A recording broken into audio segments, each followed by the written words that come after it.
Question 18. Find the ratio of the de Broglie wavelength of an electron and proton when both are moving with the same speed, same energy, same momentum. State which of the following will have longer wavelength. फलाना ढमकाना. तो इसमें तो बताइए कैसे हो रहा है. So first वाला उन्होंने बोला है कि same speed. So lambda is equal to H upon M V. V दोनों का सेम है, एच भी दोनों का सेम है. तो मास में कुछ डिफरेंस होगा. मास ऑफ इलेक्ट्रॉन कम है when compare to mass of proton. तो लैम्डा लैम्डा इलेक्ट्रॉन का ज्यादा होगा because it is inversely proportional. तो lambda is equal to H upon M V. आपने बिल्कुल ठीक बोला. पहली इक्वेशन मैंने किसके लिए लिख दी? इलेक्ट्रॉन के लिए, क्योंकि दो पार्टिकल्स लिए जा रहे हैं, एक इलेक्ट्रॉन है एक यस. प्रोटॉन है. तो पहली इक्वेशन ये होगी. दूसरी प्रोटॉन के लिए क्या? H upon M P into V P. ये मास ऑफ प्रोटॉन है, ये वेलोसिटी ऑफ प्रोटॉन है. ये मास ऑफ इलेक्ट्रॉन है, ये वेलोसिटी ऑफ इलेक्ट्रॉन है. ये लैम्डा ऑफ इलेक्ट्रॉन है, ये लैम्डा ऑफ प्रोटॉन है. मिस्टर यॉन यहाँ तक समझ आ रहा है? मिस्टर यॉन अभी भी नहीं है. ओके बस मतलब यहाँ तक ठीक है. Yes sir. ओके अब वो बोल क्या रहा है? वो बोल रहा है कि यार when both are moving with the same speed. तो बेसिकली वो ये कह रहा है कि यार आप ये जो स्पीड है दोनों की, उसको आप सेम ले सकते हैं. तो दोनों केस में इसको मैं वी लिख देता हूँ. बस मतलब चलेगा. हाँ. तो अभी वो क्या कह रहा है कि सर इसका रेशो लेके बताओ ज़रा. तो मैं क्या करता हूँ, lambda E upon lambda P is equal to H upon M E V into M P V upon H. बस मतलब समझ आ गया. यस. Yes sir. तो अब ये जो है, ये वाला एच, ये एच कैंसिल हो गया. ये वाला वी, ये वाला वी कैंसिल हो गया. तो आपके पास जो रेशो बचती है वो ये बचती है कि lambda E upon lambda P is equal to mass P upon mass E. बस मतलब याद है. क्लियर. Yes sir.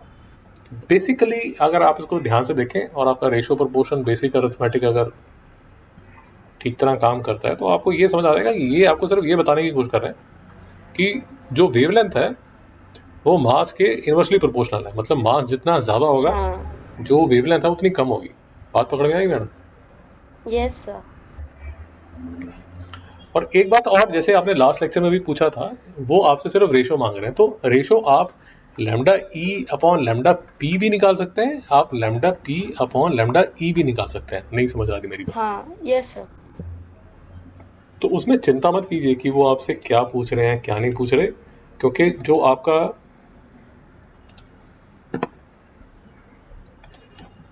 जैसे आप लिखेंगे, जो भी रेशो आप लिखना चाहें वो रेशो आप लिख सकते हैं, कोई आपको रोकता नहीं है. तो आप अगर lambda E upon lambda P लिख रहे हैं तो ये जो है ये आएगा M P upon M E. और अगर आपने lambda P upon lambda E लिखा है तो यहाँ पर क्या आ जाएगा? M E upon M P. दोस्तों समझ आ गया? Yes sir. अब थोड़ी अकल आपको होनी चाहिए. वो अकल इतनी होनी चाहिए कि ये जो प्रोटॉन है ये हैवियर है और जो इलेक्ट्रॉन है हाँ. lighter है. मेरी बात समझ आ रही है आपको? Yes sir. इतनी अकल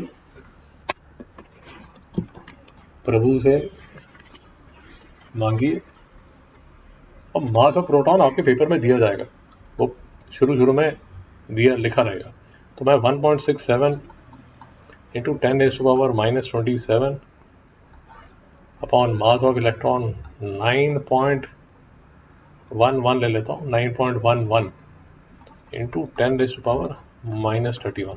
बस मधु समझ आ गया? Yes sir. तो ये 167 911 इंटू 10⁻, यहाँ पर 31 है, ये ऊपर जाके प्लस 31, यहाँ 4 आ जाएगा. दोस्तों समझ आ गया? यस. अब कैलसी निकालिए फटाफट. 1670 अपॉन 911 करके बताइए मुझे.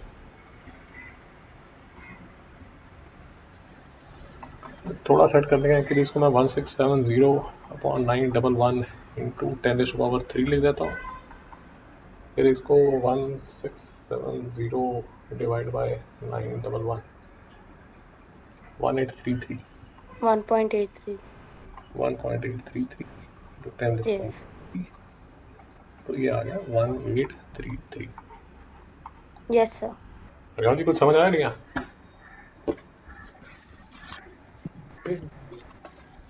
राम जी समझ आया नहीं यार?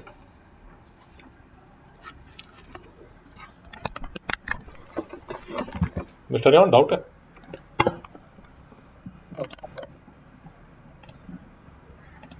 ओके राम जी देखिए, अगर आपको मासेस में मास of proton mass of electron में अगर कोई डाउट आ रहा है तो अब मुझे याद नहीं है यार कौन सा न्यूमेरिकल था, बट इन दोनों में से कोई किसी एक न्यूमेरिकल में हमने ये मास ऑफ प्रोटॉन और मास ऑफ इलेक्ट्रॉन पे अच्छी लंबी डिस्कशन हुई है। मेरी बात समझ आ गई?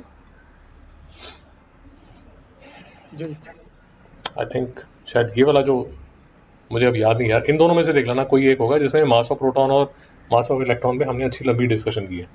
तो अब मैं वो डिस्कशन दोबारा नहीं करना चाहता क्योंकि पहले हम डिस्कस कर चुके हैं। आपको सिर्फ ये याद रखना है, ये देखिए उसमें सिर्फ ये याद रखिए, वो चिंता मत कीजिए, वो आपका जो आंसर है 1833 आ रहा है या 1835 आ रहा है या 1836 आ रहा है, वो सारा चलेगा depending upon the number of places of decimal that you are considering. वो हम पहले भी डिस्कस कर चुके हैं। यस. Yes sir. इसमें तो आपको याद है लास्ट टाइम हमने डिस्कस किया था। अब देखिए, हाँ सर. हाँ यस. मैं आपको सिर्फ ये बताने की कोशिश कर रहा हूँ कि अगर आपने lambda E upon lambda P किया होगा तो आएगा M P upon M E. तो आपको अकल होनी चाहिए कि इसका मास ज़्यादा है तो इसलिए ये 1835 या 1833 जो भी है ये ऊपर आएगा। बट अगर आपने lambda P upon lambda E किया तो आपका जो आएगा ये आएगा M E upon M P. और आपको देख के समझ आ जाना चाहिए कि यार ये जो इलेक्ट्रॉन है इसका मास बहुत कम होता है। तो आपका जो आंसर है वो बेसिकली डेसिमल्स में आना शुरू हो जाएगा। नहीं समझ में आया यस सर. यस. तो वो डेसिमल को देख के घबरा मत जाइए, वो बात सही नहीं है। जैसे हमारे केस में ये आ जाएगा 1/1833। हाँ. तो अगर आप ऐसे करेंगे तो आ जाएगा 0.00054। नहीं समझ आया रेवन? आप कंफ्यूज तो नहीं हो यस रहे? सर. तो इतना थोड़ा ध्यान रखिए कि आप गलत नहीं है, सिर्फ ये होगा आपको देख के समझ आना चाहिए। और अगर आप मेरी बात थोड़ा और अच्छी तरह समझना चाहते हैं, ये जो डेसिमल है, इतने ज़्यादा जो डेसिमल है वही आपको प्रूव करते हैं जो आपको छोटी क्लासेस में या 11th-12th में जो सिखाया जाता है कि why mass of electron can be considered negligible in front of mass of proton. इसमें तो नहीं समझ में आया यस सर. समझा. क्योंकि मास ऑफ इलेक्ट्रॉन जो है वो 0.00054 टाइम्स मास ऑफ प्रोटॉन है, इसलिए उसको इसको निग्लिजिबल हाँ. बोला जाता है, इसलिए इसको निग्लिजिबल बोला जाता है। अरे आज कुछ चमका नहीं चमका? तो ये सब जो बचपन की चीज़ें हैं जो आपको बताई जाती हैं, अब आप उसको न्यूक्लियर फिजिक्स में जब आप आते हैं तो वो चीज़ें आपके सामने प्रूव होनी शुरू हो जाती हैं कि हाँ यार जो बता रहे थे वो ठीक बता रहे थे, कुछ ऐसा मतलब गलत गलत नहीं बता रहे थे। ओके, और बार बार बोलता जा रहा हूँ, रेशियोज जैसे आप लेंगे उसी हिसाब से आपका आंसर आएगा। तो आंसर को देख के डर मत जाइए कि यार मेरा तो आंसर डेसिमल में आ रहा है जबकि यहाँ 1835 लिखा हुआ है। वो लॉजिक समझने की कोशिश कीजिए। ओके, अब नेक्स्ट पार्ट देखिए। तो पहले पार्ट में उसने बोला कि मुझे रेशियो निकालो डी ब्रॉगली वेवलेंथ की अगर वो सेम एनर्जी से सेम स्पीड से। अब दूसरे पार्ट में बोल रहा है सेम एनर्जी से, तो जो फॉर्मूला लगेगा वो लगेगा lambda H upon 2 MEK। Revanth ji नहीं समझ में आया? बार बार कह रहा हूँ सर, ये देखिए ये पेज आपके लिए बड़ा इंपॉर्टेंट है क्योंकि इसमें सारे आपके रिलेशंस आपको नजर आ जाएंगे। ये देखिए, ये lambda in terms of energy का जो रिलेशनशिप है वो ये यहाँ पर लिखा हुआ है। दोस्तों समझ आए? Yes sir. तो फिर से देखिए, अब जो लैम्डा ई होगा वो क्या होगा? एच अपॉन 2 ME एनर्जी क्या कह रहा है, सेम एनर्जी, एनर्जी हाँ सेम है। ऑफ इलेक्ट्रॉन लिख देता हूँ, ऐसे करके लिख देता हूँ। और ये हम्म। लैम्डा प्रोटॉन, तो ये क्या है, H/2 mp, और एनर्जी ऑफ प्रोटॉन। अरे हम समझ आया। यस। तो अब आप क्या निकालना चाहते हैं, रेशो निकालना चाहते हैं, lambda E upon lambda P. तो ये किसके इक्वल होगा, √2 mp EP upon √2 me EE। Sir हाँ बोलिए बोलिए बोलिए। न्यूमरेटर में वो अरे काइनेटिक हाँ एनर्जी हाँ हाँ, ई आएगा। MEEE और MPEP, नहीं ठीक तो, हाँ। ठीक है ना।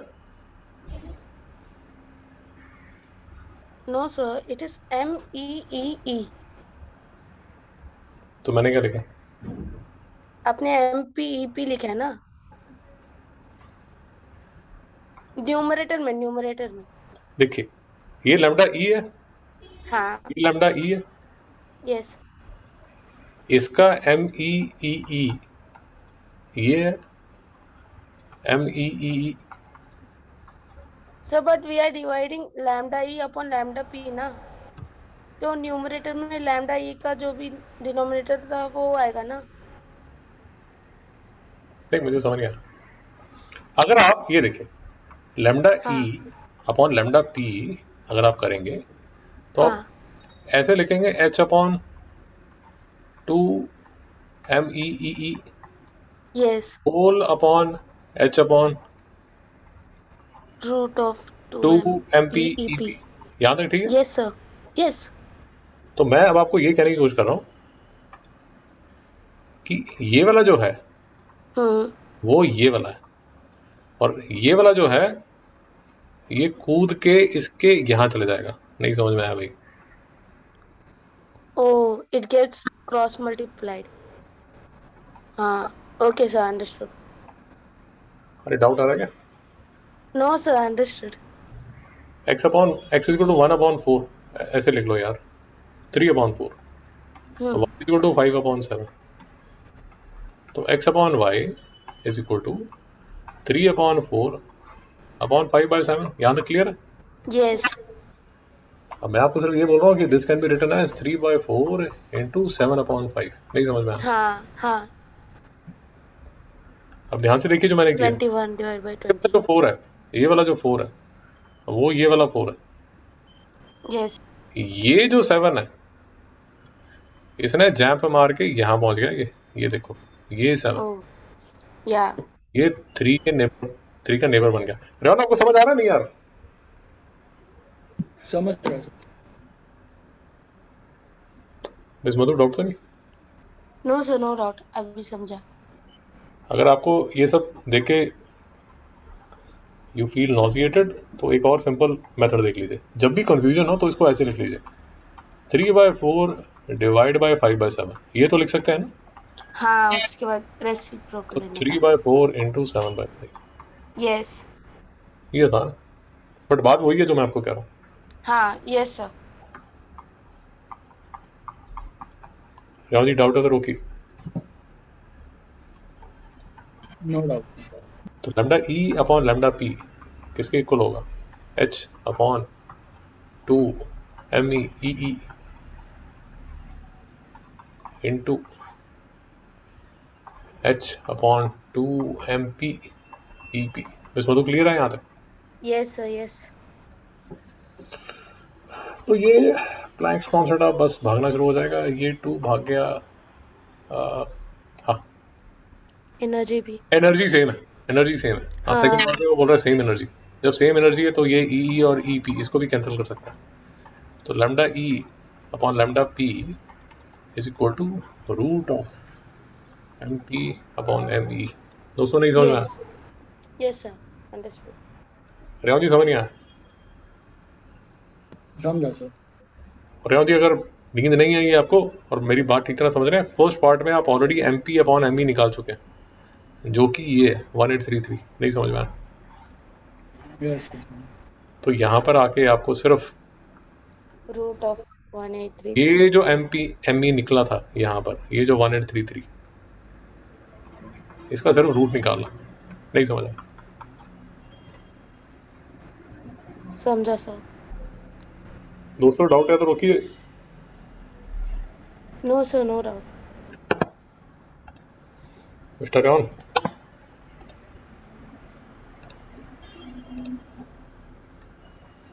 तो ये देखिए, ये जो 1836 है, ये जो आंसर है ये इसका रूट है। नहीं समझ में? Yes sir. अब वो क्या कह रहा है? अब वो कह रहा है कि यार अगर इनका मोमेंटम भी सेम कर दिया जाए तो क्या होगा? अब इतनी आपको अकल होनी चाहिए। ये जो लैम्डा है, जो H/P। वो h/p होता है। तो हाँ। आप लैम्डा प्रोटॉन निकालोगे तो वो h/p होगा, और लैम्डा इलेक्ट्रॉन निकालोगे तो वो भी h/pe होगा। PE। अब रेशो यस। निकाल लो तो h/pp, क्योंकि मोमेंटम सेम है तो उसके जो 1 आएगा।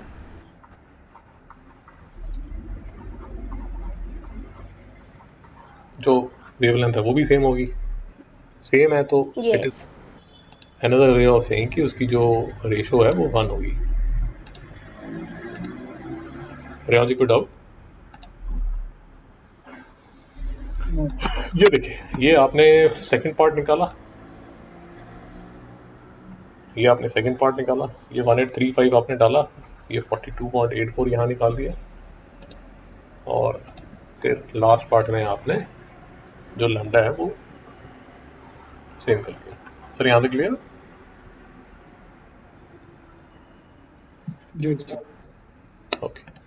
अब उसमें एक चीज वो आपसे और पूछता है लास्ट में कि state which of the two will have longer wavelength in each case. ये देखिए, छोटा सा उसने एक आपसे क्वेश्चन पूछा है, state which of the two will have longer wavelength in each case. मेरी बात समझ में आई? हाँ सर। ठीक है, तो वो सब आपके सामने ऑब्वियस ही है। ऑब्वियस क्यों है देख लीजिए। इलेक्ट्रॉन। शाबाश। अगर आप ये देख लेंगे, अगर आप लास्ट पार्ट देखेंगे तो उसमें तो जो वेवलेंथ है वो सेम ही है, मतलब जो वेवलेंथ है वो इक्वल है। जो यस। ये वाला जो केस है, इसमें ये देखिए, लैम्डा ई जो है वो भारी है, क्योंकि lambda E upon lambda P जो है वो 42.84 आ रहा है। तो मतलब ये हैवियर, हाँ। हैवी मतलब ये लॉन्गर है। रेहान समझ आया? यस। जी। और ये देखेंगे, फर्स्ट केस देखेंगे, उसमें भी आप देखेंगे कि जो लैम्डा इलेक्ट्रॉन है वो भारी है। Lambda E upon lambda P जो है वो 1835 आ रहा है। तो ये जो है ये बड़ा है। नहीं समझ में आया? Yes sir.